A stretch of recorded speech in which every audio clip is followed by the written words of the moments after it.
Edu, pinabayaan nga ba si Viancy? At Edu, nakatanggap ng? Yan po ang ating aalamin at pag-uusapan ngayong araw. Pero bago po ang lahat, mega love shout out sa ating mga listeners, sa viewers and subscribers, lalo na po sa ating mga kababayang OFW. Kamusta po kayo mga kalingap? At kung bago ka pa lang sa aking munting YouTube channel, huwag ka nang mahiyang mag-subscribe, like, share, and comment. Huwag mo na rin kalimutang i-click ang notification bell nang sa ganon ay updated ka sa aking mga paparating na video. At syempre, patuloy po nating suportahan sina Kalingap Rab at ang ating ama ng Kalingap, ang nag-iisang founder, si Kuya Val Santos Matubang. Kung maaari po ay no skip ads nang sa ganon ay mas marami pa tayong malingap na nangangailangan at konting paunawa po.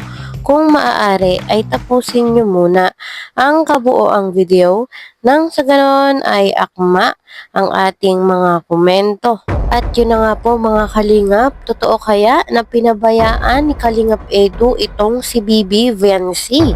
Ano ba kaya yung nangyari, bakit wala si Bibi Viancy doon sa event dito nga po sa birthday ni Baby Rabay? At kakatapos nga lang pong i-celebrate ang second birthday ng Unico Iho ni Kalingap Rab at Ma'am Jack. Marami pong dumalo at meron ding ilan sa ating mga Kalingap Angels ang hindi naka-attend doon sa mismong event.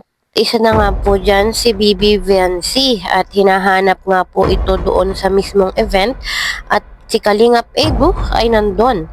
Hinahanap po si Viancy at bakit nga daw po ay wala na andun si Kalingap Edu pero si Viancy ay hindi niya kasama. Alam naman po nating lahat na hatid at sundo ni Papa Eds ito nga pong si Viancy.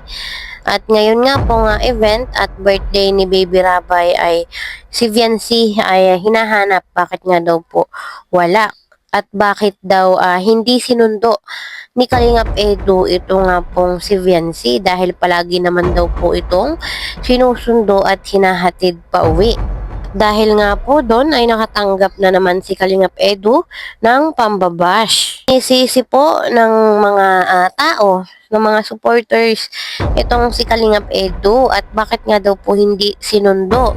Ay lagi naman daw po itong sinusundo at sinabi pa nga po na pinabayaan na si Viancy. Ayan, hindi na naman natigil at binash na naman si Kalingap Edu. Parang linggo-linggo na lang ano po or araw-araw na lang nakakatanggap ng pambabash itong si Kalingap Edu. Yun nga po mga Kalingap, nagbigay naman dyan ng paliwanag at bakit nga po hindi nasundo ni Kalingap Edu ito nga pong si Viancy. At alam naman po nating lahat na napakalayo nung lugar ni Viancy. Hindi nga po nasundo dahil napakalakas ng ulan. Kahit po dito sa amin ay talagang walang tigil ang ulan. Simula pa po nung December ay talagang umulan na lang ng umulan. Isa pa ay ang sasakyan naman po ni Kalingap Edu ay kotse. Hindi naman po katulad ng mga malalaking sasakyan na kaya nga tumawid sa mga baha, mga matubig na kalsada.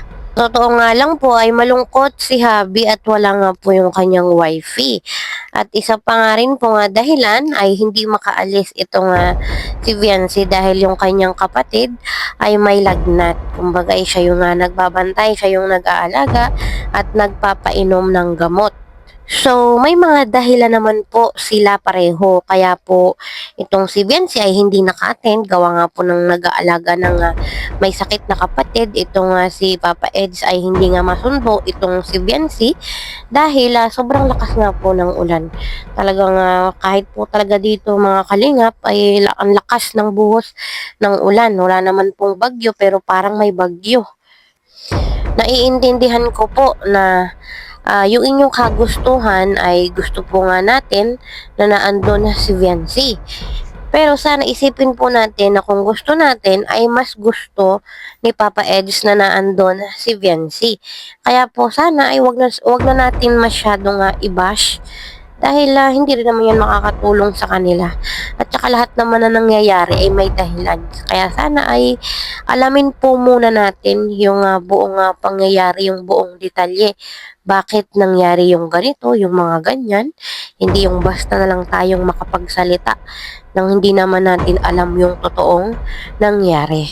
Bagamat hindi matigil ang mga issue, ano? Talagang para linggo-linggo na lang ay may issue or nababash itong si Kalingap Edu. Pero sa kabila ng pambabash ay nananatiling matatag at malakas ang EDC. Kaya patuloy natin silang suportahan mga kalingap. Sana'y hindi tayo magsawa.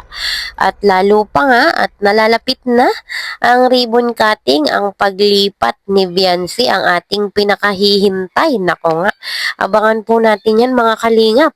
So, hanggang dito na lang po mga kalingap. See you in my next video. Bye!